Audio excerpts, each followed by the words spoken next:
ஷர்மிளா வணக்கம். சிவகங்கை மாவட்டம் காரைக்குடி நோக்கி விஜயனுடைய தேர்தல் பிரச்சார வாகனம் சென்று கொண்டிருக்கும் நிலையில் காரைக்குடி எல்லை என்று சொல்லப்படக்கூடிய எஸ் கோட்டை என்ற பகுதி அருகே வரும்போது தேர்தல் பறக்கும் படை அதிகாரிகள் விஜயனுடைய பிரச்சார வாகனத்தில் சோதனை மேற்கொண்டு வருகிறார்கள்.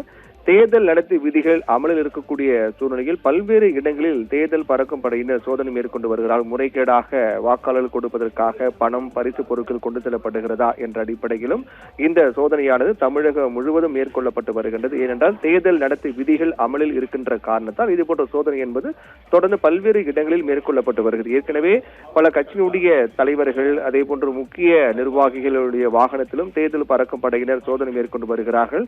அதன் ஒரு பகுதியாக தான் சிவகங்கை மாவட்டம் காரைக்குடி நோக்கி விஜய் தேர்தல் பிரச்சாரத்துக்காக சென்று கொண்டிருக்கிறார். அப்போது காரைக்குடி எல்லை எஸ் கோட்டை என்ற பகுதி அருகே விஜயனுடைய பிரச்சார வாகனம் வரும்போது அதை இடைமறித்த தேர்தல் பறக்கும் படையினர் விஜயனுடைய பிரச்சார வாகனத்தில் சோதனை மேற்கொண்டிருக்கிறார்கள்.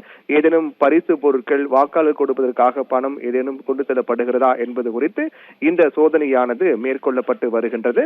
சோதனை நிறைவடைந்த பிறகு அவருடைய பிரச்சார வாகனம் மீண்டும் காரைக்குடி நோக்கி செல்லும் என்ற அடிப்படையில் தான் இந்த சோதனை என்பது நடைபெற்று வருகிறது. இன்னும் 45 நிமிடங்களில் அவர் அந்த பிரச்சாரம் மேற்கொள்ளக்கூடிய இடத்தை சென்றடைவார் என்றும் எதிர்பார்க்கப்படுகிறது.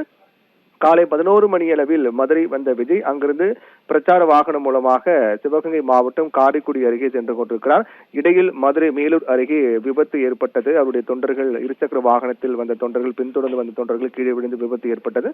அதைத் தொடர்ந்து அவருடைய பிரச்சார வாகனம் காரைக்குடி நோக்கி சென்று கொண்டிருக்கும் நிலையில் தான் எஸ் கோட்டை அருகே அவருடைய வாகனம் வரும்போது இந்த தேர்தல் பறக்கும் படையினர் சோதனையை மேற்கொண்டு வருகிறார்கள். இன்னும் 45 நிமிடத்தில் அவர் இந்த பிரச்சாரம் மேற்கொள்ளும் இடத்தை சென்றடைவார் என்று எதிர்பார்க்கப்படுகிறது. அங்கு சென்று விஜய் சிவகங்கை மாவட்டம் காரைக்குடி, திருப்பத்தூர், மானாமதுரை ஆகிய 4 தொகுதியில் போட்டியிடக்கூடிய தமிழக வெற்றி கழக வேட்பாளர்களை ஆதரித்து பிரச்சாரம் மேற்கொள்ள இருக்கின்றார். அதற்கு முன்னதாக தான் இந்த சோதனை என்பது நடைபெற்று வருகிறது. இன்னும் சற்று நேரத்தில் 1 மணி நேரத்துக்குள்ளாக, சரியாக சொல்ல வேண்டும் 45 நிமிடத்துக்குள்ளாகவே அவர் இந்த பிரச்சாரம் மேற்கொள்ளும் இடத்தை சென்றடைவார் என்று எதிர்பார்க்கப்படுகின்றது. ஷர்மிளா.